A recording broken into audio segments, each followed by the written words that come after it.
Kita berdoa. Damai sejahtera Allah yang melampaui segala akal dan pikiran, itulah yang akan menguasai hati dan pikiranmu di dalam nama Kristus Yesus Tuhan. Amin. Salam Bapak Ibu jemaat yang dikasihi Tuhan. Kita berjumpa kembali melalui sapaan firman Tuhan.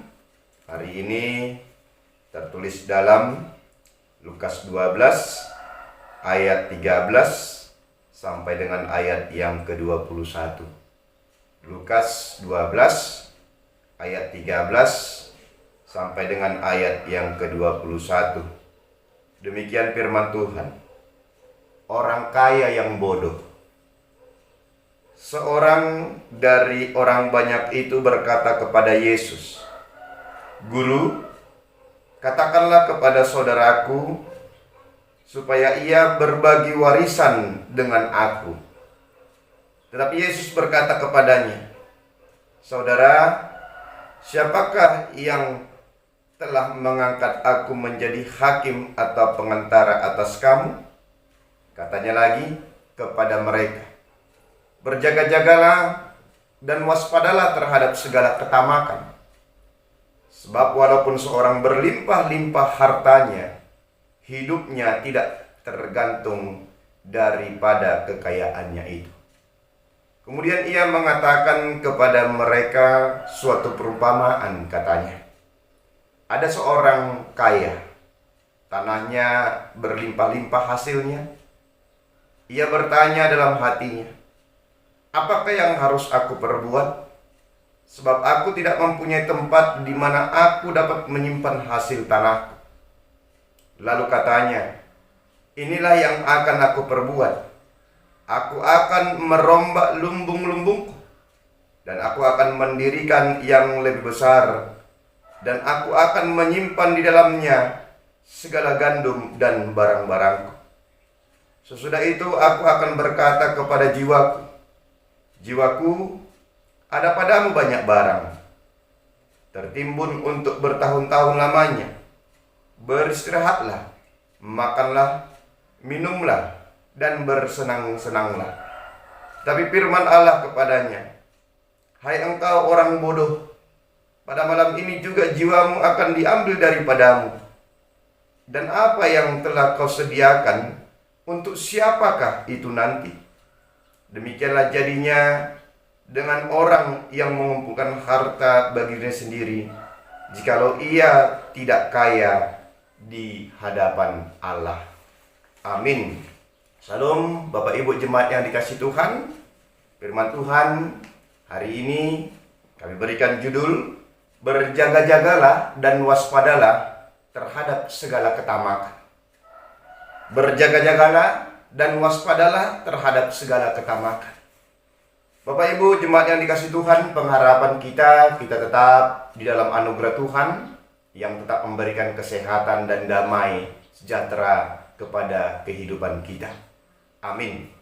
Bapak Ibu jemaat yang dikasihi Tuhan, kita yang terkasih dalam Kristus Yesus, memiliki harta, uang, dan kekayaan, itu adalah dambaan setiap kita manusia. Ya, setiap kita manusia pasti menginginkan harta, uang, dan kekayaan. Tapi saya mau bertanya, apakah betul ada kita yang tidak menginginkan hal itu? Jujur, semuanya kita, tidak ada satupun yang tidak menginginkannya. Semua kita pasti menginginkannya. Makanya kalau teringat kita dengan lagu sekolah minggu, ya, apa yang dicari orang? Uang. Apa yang dicari orang? Uang. Apa yang dicari orang? Uang. Siang, malam, pagi, petang. Apa itu? Uang. Kekayaan, uang, dan harta itu tidak bisa terlepas daripada kehidupan kita. Ini menunjukkan semua orang butuh dengan kekayaan, butuh dengan uang, butuh dengan harta. Nah, tetapi ada pemahaman yang salah ketika kita hanya bermotivasi tentang harta, uang, dan kekayaan sebagai dasar untuk hidup senang, mewah, nikmat, dan mendapatkan segala sesuatu tanpa hidup kaya juga di hadapan Tuhan. Nah, banyak pertengkaran, permasalahan, percekcokan, dan tindakan-tindakan kriminal itu diakibatkan oleh apa? Uang, kekayaan, dan harta. Banyak juga tindakan kejahatan gara-gara memang memperebutkan kekayaan. Banyak sekali tindakan yang tidak baik yang membuat jarak di antara kita karena kekayaan, harta, dan uang. Bapak Ibu jemaat yang dikasihi Tuhan, menjadi kaya, punya harta, dan punya kekayaan tidaklah salah. Ya, tidak salah untuk kita kaya, mempunyai harta, mempunyai kekayaan, tidak salah. Nah, tetapi bagaimana kita juga mempergunakan kekayaan yang ada untuk mencapai kekayaan rohani di hadapan Allah? Teks ini akan membimbing kita bagaimana kita kaya di dunia, tapi juga kaya di dalam surgawi, kaya di hadapan Allah. Dengan cara hidup kaya, tapi tidak tamak. Melalui kekayaan itu, kita akan mengejar apa yang namanya kekayaan rohani dalam kehidupan kita. Yang pertama, harus kita pahami dulu, harta itu adalah anugerah. Ya, harta itu adalah anugerah. Pemahaman yang pertama harus ada dalam diri kita adalah harta adalah anugerah Tuhan. Kekayaan kita, uang kita, semua yang kita miliki itu adalah anugerah Tuhan. Ini berarti semua itu adalah pemberian Tuhan. Jikalau itu yang dikatakan pemberian Tuhan, maka harta juga mempunyai peranan kegunaan untuk pekerjaan Tuhan, bukan hanya untuk diri kita sendiri. Teks ini dimulai dari seorang yang memohonkan kepada Yesus supaya saudaranya membagi warisan kepadanya dalam ayat 13 kita baca tadi. Nah, berbicara membagi apa yang dimiliki dan menginginkan harta yang lain bukan sesuatu yang bisa dikerjakan jika tidak ada merasakan bahwa harta itu adalah anugerah Tuhan. Yesus mengatakan, berjaga-jagalah dan waspadalah terhadap ketamakan, sehingga kekayaan orang sekalipun tidak akan dapat membuat hidupnya memiliki kesenangan yang sempurna. Hidupnya tidak tergantung daripada kekayaannya tersebut. Oleh karena itu, Yesus mengatakan berjaga-jagalah, waspadalah terhadap ketamakan, sehingga ayat selanjutnya Yesus memberikan perumpamaan tentang seorang yang kaya tapi dia bodoh. Orang kaya yang bodoh. Dikatakan demikian karena apa? Karena harta itu bukanlah untuk kita sendiri. Ya, harta itu bukan untuk kita sendiri. Jika harta adalah anugerah, berarti ada tujuan dalam penggunaan harta yang Tuhan telah titipkan bagi kita. Seorang pernah berkata, hartaku bukan hanya untuk diriku sendiri. Ada yang menjadi peruntukan yang lain yang akan dipakai Tuhan melalui diriku yang telah dititipkan harta, kekayaan, dan uang di dalam kehidupan. Dalam perumpamaan orang kaya yang bodoh ini, dia menganggap bahwa hartanya hanya untuk dirinya sendiri. Sehingga ketika dia sudah mendapatkan banyak harta, dia hanya menanyakan dirinya sendiri. Dia hanya mau membuat senang hidupnya kepada apa yang dikatakan kesenangan untuk pribadinya diri sendiri. Sehingga apa yang dikatakannya, mau beri apa lagi hartaku? Mau kemana aku simpan? Karena tidak ada lagi tempat yang muat untuk menyimpan hartanya. Lalu ia berpikir untuk memperbesar lumbungnya dan berkata kepada jiwanya, tenanglah hai jiwaku, bersenang-senanglah. Karena apa? Karena engkau sudah memiliki harta, beristirahatlah, makan minumlah, bersenang-senanglah bertahun-tahun. Tapi apa yang dikatakan di sini, harta bukan untuk diri kita sendiri. Nah, menempatkan harta yang tepat, inilah yang menjadi prinsip dalam kehidupan kita. Disebut dia adalah orang kaya yang bodoh sebab dia menganggap hartanya lah kehidupannya. Dia tidak mengingat apa gunanya hartanya jika nyawanya, jiwanya tidak ada lagi, malam ini sudah tidak ada lagi dalam dirinya. Jelas dikatakan harta tidak dapat menjadi dasar kehidupan jika tidak dipergunakan dengan tepat untuk menjadi kaya juga di hadapan Allah. Harta akan bermanfaat jika dipergunakan untuk pekerjaan Tuhan, bukan hanya untuk diri kita sendiri. Melalui firman Tuhan ini kita akan dibimbing bagaimana bersikap tentang harta kekayaan, uang, supaya kita bisa berjaga-jaga dan waspada terhadap sifat ketamakan. Yang inilah sifat yang membuat kita tidak merasa puas dengan apa yang sudah dititipkan Tuhan. Kita tidak merasa puas dengan apa yang sudah kita miliki. Oleh karena itu, yang pertama, jemaat yang dikasih Tuhan, tumbuhkanlah rasa syukur dan kecukupan. Ya, tumbuhkanlah rasa syukur dan kecukupan. Menyikapi tentang kekayaan, kita harus menyatakan bahwa kekayaanku adalah anugerah Tuhan. Sehingga dengan demikian kita mensyukuri apa yang sudah Tuhan beri, apa yang sudah kita miliki. Jika tidak, maka rasa tamak akan muncul dalam kehidupan kita. Orang lain punya mobil baru, kita pingin mobil baru. Orang lain punya rumah baru, kita pingin rumah baru, dan sebagainya dalam kehidupan kita. Dengan adanya rasa syukur, maka kita akan memiliki rasa cukup dalam kehidupan kita. Sehingga apa yang kita miliki, itu semua menjadi pujian kepada Allah. Yang kedua, jemaat yang dikasih Tuhan, harta jangan membutakan kehidupan kita. Harta jangan membutakan kehidupan kita. Melupakan perhatian kepada sesama, keluarga sering terjadi karena harta, kekayaan, dan uang.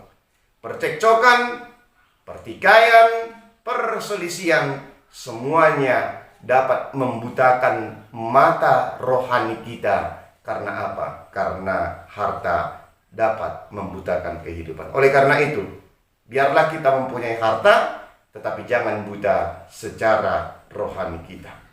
Yang ketiga, jemaat yang dikasih Tuhan, harta dunia menjadi alat mendapatkan harta surgawi. Nah, ini enak. Harta dunia mendapatkan harta surgawi. Inilah yang harus kita perbuat. Banyak harta dan kaya tidak memiliki ketamakan akan mendorong kita memakai harta kita untuk mendapatkan harta surgawi. Seperti yang dikatakan Yesus, buat apa hartanya jika jiwanya malam ini tidak ada lagi? Tidak ada berguna, karena dia tidak menjadi orang yang kaya di hadapan Allah. Sehingga menjadi orang yang kaya, biarlah menjadi orang yang kaya rohani juga. Kita dapat memakai kekayaan kita untuk kemuliaan nama Tuhan. Prinsip, hartaku bukan hanya milikku. Inilah yang akan mendorong kita untuk saling berbagi untuk kemuliaan nama Tuhan. Topik mingguan kita saat ini dikatakan jauhilah ketamakan. Dengan harta yang kita miliki, mari kita bersama-sama mengerjakan perbuatan Tuhan. Membangun kebersamaan dan kedamaian sehingga kita menjauhi ketamakan dan hidup dalam keharmonisan dan mencapai kerajaan surga. Enak jika hidup di dunia penuh dengan kekayaan duniawi. Jikalau mati nanti penuh dengan kekayaan surgawi. Silahkan menjadi kaya, kejar kekayaan, harta, uang, dan segala sesuatunya. Itu adalah anugerah Tuhan. Tapi ingat, jangan tamak. Menjadi orang yang kaya di dunia harus kaya juga menjadi kaya surgawi. Amin. Kita berdoa. Terima kasih Tuhan Yesus, Engkau memberikan kami bimbingan melalui tuntunan firman Tuhan. Kami menyadari harta, kekayaan, uang itu adalah bagian dari kehidupan kami. Kami menginginkannya, kami mendambakannya. Tapi ajari kami Tuhan untuk tidak menjadi orang yang kaya yang bodoh. Orang yang kaya yang hanya untuk dirinya sendiri, hanya mementingkan kepentingan diri sendiri, tetapi tidak mementingkan kekayaan surgawi. Karena apapun kekayaan di dalam dunia ini, itu akan tinggal dan tidak berguna jikalau kami mati dan mendapatkan apa yang namanya akhir kehidupan kami. Tuhan ajari kami memahami bahwa harta, kekayaan, uang itu adalah anugerah Tuhan. Sehingga kami bisa bersyukur, merasa cukup, dan bisa kami saling berbagi, yang mengatakan dalam prinsip bahwa harta yang telah Engkau titipkan kepada kami bukan semata-mata untuk diri kami sendiri, tapi ada peruntukan bagi yang lain, bagi pekerjaan Tuhan di dalam kehidupan kami.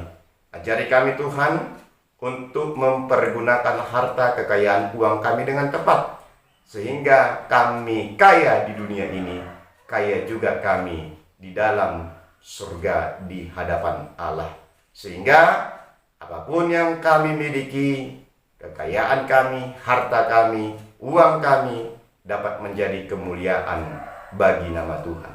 Berkati pekerjaan kami Tuhan, berkati kesehatan kami, berkati juga kehidupan kami pribadi lepas pribadi, berkati juga rumah tangga kami, anak-anak kami. Cukupkan segala sesuatu Tuhan. Secara khusus dalam COVID-19 ini, Tuhan memberkati kami dalam hidup yang saling berbagi, hidup saling menguatkan, memakai apa yang kami miliki untuk hidup dalam keharmonisan, sehingga kami kuat menghadapi COVID-19 ini. Dan kami percaya waktu Tuhan adalah waktu yang terbaik. Kami akan siap keluar daripada COVID ini, sehingga benar-benar apa yang menjadi dambaan kami tentang COVID-19 ini cepat selesai, dan semuanya itu akan dapat kami berikan untuk kemuliaan nama Tuhan. Berkati pemerintahan kami, tenaga medis, berkati juga apapun yang menjadi sarana untuk mencegah COVID-19 ini, sehingga betul-betul jalan keluar kami bisa mendapatkannya, hidup sempurna kembali, berbagi dengan kekayaan kami, sehingga kaya kami di dunia ini, kaya juga kami di surga di hadapan Allah. Terima kasih Tuhan Yesus. Ini doa kami berdoa di dalam nama-Mu, Yesus Kristus, yang telah memberikan kekayaan duniawi dan kekayaan surgawi kepada kami. Amin.